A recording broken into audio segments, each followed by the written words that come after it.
வெற்றி வணக்கம் வீர வணக்கம். இன்னைக்கு கான்ஸ்டியூஷனில் கவர்னரோட ஒரு ஸ்டேட்மெண்ட் பேஸ்டு கொஸ்டின் பார்க்குறோம். ஸோ இதில் பாருங்கள், governor can issue ordinances when the legislative assembly is not in session or only when two houses are not in session. Ordinance அப்படின்னா அவசர சட்டம். அவசர சட்டத்தை அசம்பிளி செஷனில் இல்லாட்டியோ இல்லை 2 ஹவுஸஸ் செஷனில் இல்லாட்டியோ கொண்டு வர முடியும் கவர்னர். இது சரியா தப்பா? அடுத்தது, கவர்னர் அவரோட டிஸ்கிரிஷனை செயல்படுத்த முடியும் ஆர்டினன்சஸில். அவரோட இஷ்டத்துக்கு டிஸ்கிரிஷனாக ஒரு மினிஸ்டரை கேட்காம வேலை செய்யலாங்கிறது.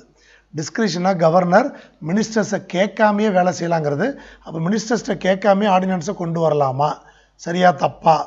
அடுத்தது, கவர்னரோட சாட்டிஸ்ஃபேக்ஷன் முக்கியம் சில இமிடியேட் ஆக்ஷன்ஸுக்கு அப்படின்னு சொல்கிறாங்க. அது சரியா தப்பா? அடுத்தது, ஆர்டினன்ஸுக்கு ஆக்டுக்குள்ள சம அதிகாரம் உண்டு. கவர்னர் கொண்டு வர ஆர்டினன்ஸுக்கு ஒரு சட்டத்துக்குரிய சம அந்தஸ்து உண்டுங்கிறாங்க. இதுக்குரிய தமிழ் வருஷனும் இங்கே இருக்குது, அதையும் சொல்கிறேன் கேட்டுங்க. ஒரு அவை நடக்காத போது தான் அவசர சட்டத்தை கொண்டு வர முடியும், ஒன்று. ரெண்டாவது, விருப்பப்படி அவசர சட்டத்தை கவர்னர் கொண்டு வரலாம். மூணாவது, சில கடுமையான சூழ்நிலைகளில் ஆக்ஷன் எடுக்கணும்னா அவர் திருப்தி அடைஞ்சிருக்கணும். நாலாவது, அவசர சட்டத்துக்கு சமமான அதிகாரம் உண்டு அப்படின்னு சொல்கிறாங்க. இதில் எது தப்புன்னு கேட்குறாங்க. இதில் எது நாட் கரெக்ட், எது நாட் கரெக்டுங்கிறதா இந்த கேள்வி. எது நாட் கரெக்டாக இருக்க முடியும்? செஷன் நடக்காதப்போ தான் ஆர்டினன்ஸ் கொண்டு வரலாம், அது சரி. புரியுது இல்லையா?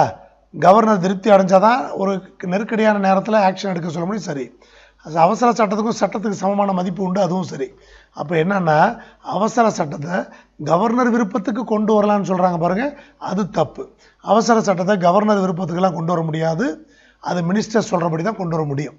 ஆர்டினன்ஸை மினிஸ்டர் சொல்கிறபடி தான் கொண்டு வர முடியும், அவர் இஷ்டத்துக்கெல்லாம் கொண்டு வர முடியாது. அதனால் இந்த ஸ்டேட்மெண்ட் மட்டும் தவறு, மீதிலாம் கரெக்ட். தேங்க்யூ.